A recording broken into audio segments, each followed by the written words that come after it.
Welcome to Suman TV. ఇవాళ ఒక పాతకాలపు వంటకం చేసుకుందామండి. పాలకాయలు వినుంటారు, జిల్లేడికాయలు పాలకాయలు అవి చేసుకుంటాం కదా.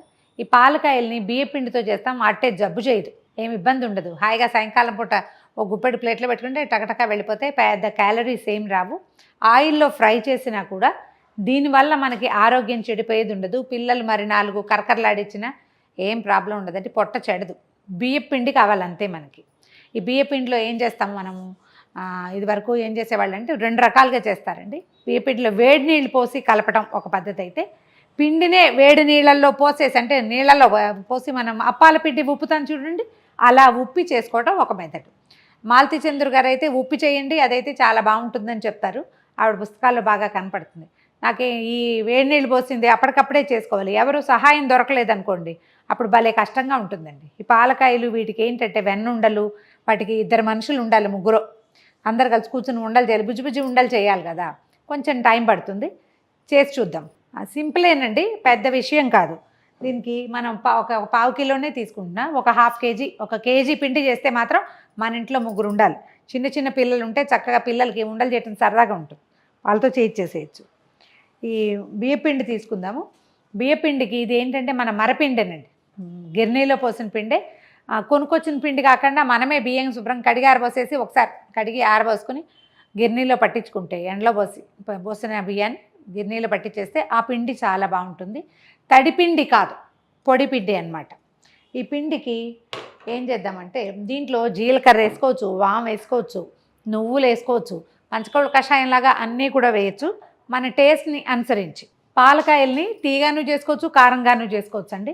కాయలు చేసి పెట్టేసుకుని దాన్ని బెల్లపాకంలో వేసుకోవచ్చు మనం వెన్నుండల్లాగా. అయితే నేను అట్లా చేయట్లేదు, బెల్లంలో వేయటం లేదు, వెన్నుండలు విడిగా చేసుకుందాం. ఇవి జస్ట్ జీలకర్ర, వాము, తర్వాత ఏమో కొంచెం ఉప్పు, కారం, అంత మాత్రం వెన్న వేస్తానండి. కొంచెం అంత వెన్న వేసుకుంటే చాలా మృదువుగా కరకరలాడుతుంటాయి, మొరమొరలాడుతూ వస్తాయన్నమాట. కట్టకటక అనవు, చాలా సాఫ్ట్గా వస్తాయి. మామూలుగా ఒకవేళ వెన్న లేదనుకోండి, మనం అంత నెయ్యి కానీ నూనె కానీ మరకాచి కాచిన దాన్ని వేడివేడి దాన్ని పోస్తే అవి కూడా బాగా వస్తాయండి. వెన్న ఉంటే వేసుకోండి, దీని రుచే వేరుగా ఉంటుంది. కారం వేస్తే మనము నూనెలో వేసినప్పుడు కారం విడిపోతుందండి. ఆసక్తి ఉంటే వేసుకోండి, నేను పెద్దగా ఇంట్రెస్టింగ్గా వేయను. బియ్యపిండి మనం ఒక కప్పు, పెద్ద కప్పు తీసుకున్నాం, కప్పుకి సరిపడా ఉప్పు, తర్వాత ఏమో ఒక 1/2 టీ స్పూను జీలకర్ర, తర్వాత ఒక 2 చిటికెల వాముని కొంచెం నలిపి, శుభ్రంగానే ఉన్నాయండి. ఇదివరకట్లాగా మనం వాము బాగు చేసుకోవాలి, జీలకర్ర బాగు చేసుకోవాలి, ఆ గోళలు లేవు మనకి, చక్కగా మంచివి దొరుకుతున్నాయి. ఈ నలిపిన దాన్ని వేసేసేయండి. నేనేం చేస్తానంటే ఇలా ఏం చేసినా ఇంగుని చిన్న ముక్కని నీటిలో వేసి నానబెడతామండి. ఇంగు పాలు పోసుకుంటే వాసన భలే బాగుంటుంది. ఇది పక్కన పెడతాం. దీంట్లోకి ఒక సుమారుగా అంత ఒక నిమ్మకాయ అంత వెన్న వేసేసి మొత్తం చక్కగా కలిపేసేయండి. వెన్న చక్కగా కలిపేసామండి. ఇప్పుడు ఈ ఇంగు కలిపిన నీళ్ళను కూడా ఇందులో పోసేయండి. పొడి ఇంగు ఉంది, మన ఎల్జీ ఇంగు డబ్బాలతో వాడుకుంటాం కదా, అది ఉంటే ఒక 2 సార్లు ఇట్లా స్క్వీజ్ చేయించాలి. 2 చిటికల పిండి కలిపేసాం కదా, దీన్ని పక్కన పెట్టుకుందాము. మనం ఏ కప్పుతో పిండి తీసుకున్నామో, ఒక 1/2 కేజీకి 1/2 లీటర్ నీళ్ళు అనుకోండి సుమారుగా. మనం ఏదో కొలత పెట్టుకుంటాం కదా, ఎంత బియ్య పిండి తీసుకుంటే అన్ని నీళ్ళు, అంటే 1కి 1 పెట్టుకుంటే సరిపోతుంది. ఓ కాస్త మందపాటి గిన్నె పెట్టుకోండి. ఈ కప్పు బియ్య పిండి తీసుకున్నాను కదా, కప్పు నీళ్ళు తీసుకుందాం. స్టవ్ వెలిగించండి. నీళ్లు మరగనిచ్చి, మనం అప్పాలు అవి ఎలా ఉప్పుతాం, పిండి ఉప్పటం అంటారు, ఉడికించటం అన్నమాట. స్టవ్ ఆపేసాకే నీళ్ళు బాగా మరిగించడము, వేడి నీళ్ళల్లో పిండి పోసేసి చక్కచక్క కలిపేసేయటము, కలిపేసాక తీసి పక్కన పెట్టుకోవటం అన్నమాట. నీళ్లు తెరులుతున్నాయి చూడండి, సిమ్లో పెట్టేయండి. ఇప్పుడు ఏం చేద్దామంటే మనం రెడీగా పెట్టుకున్న బియ్య పిండిని నీళ్ళల్లో పోసేయండి.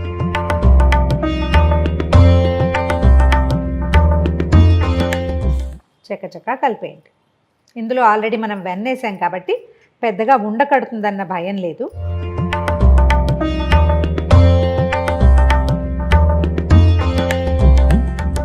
స్టవ్ ఆపేద్దాము. ఆ శాంతం ఒకసారి పైకి కిందకి మొత్తాన్ని చక్కగా కలిపేయండి. స్టవ్ మించి దించకపోతే మనకి ఇది అడుగంటిపోతుంది. ఇక అది అడుగంటకూడదు, మనకు కరెక్ట్గా రావాలి.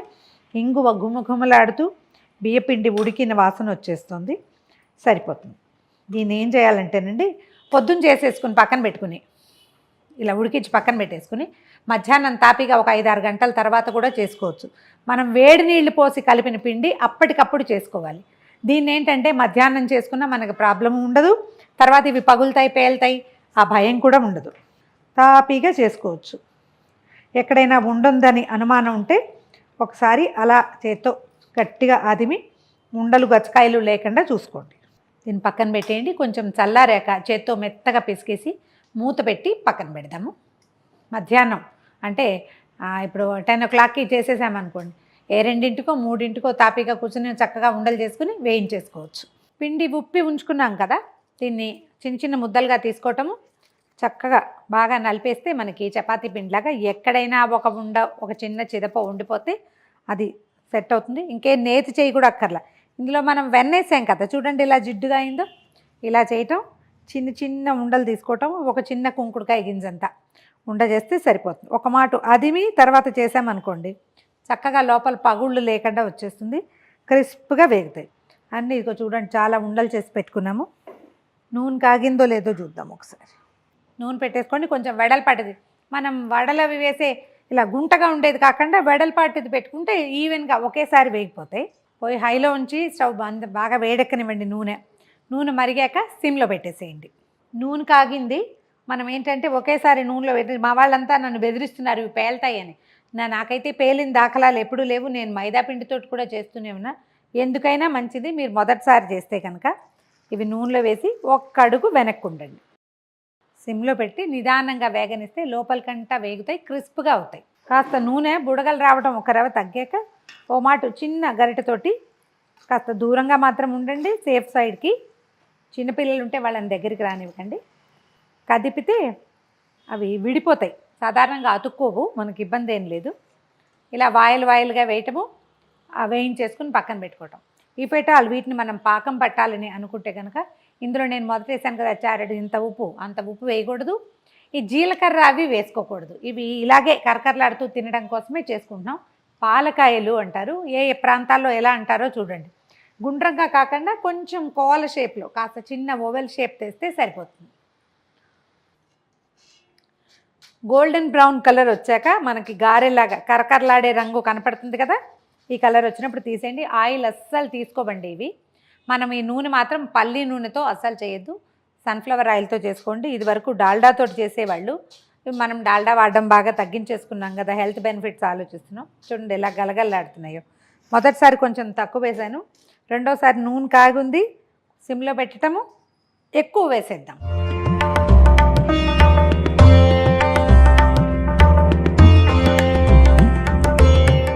వీటిని ఏంటంటే గారెలాగా ముందుకి వెనక్కి తిప్పటం ఉండదు కదా, కొంచెం మధ్య మధ్యలో కదుపుతూ వేయిస్తే చక్కగా వేగిపోతాయి.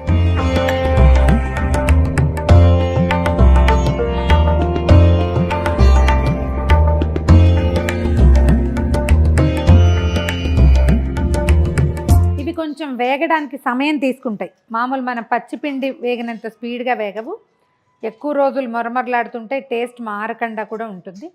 ట్రై చేసి చూడండి. ఉప్పు కారం కావాలనుకుంటే ఒక చిటికెడు కారం కూడా వేసుకోవచ్చు. నేను ఉప్పు జీలకర్ర వాము మాత్రమే వేసా కదా. ఒక 1/4 kg పిండి అంటే ఎంత, ఒక కప్పు పిండికి చూడండి ఎన్ని అయినాయో. ఇంకా ఓ గుప్పెడు మేమంతా కలిసి తినేసాం కూడా ఇందులో నుంచి. సో బౌల్ నిండా వచ్చేస్తాయి ఓ 1/4 kg చేస్తే.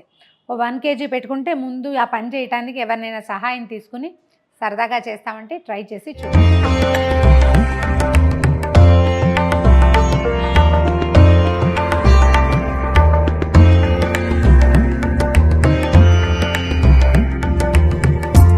ఈ వీడియో కనుక మీకు నచ్చినట్లయితే లైక్ చేయండి, షేర్ చేయండి.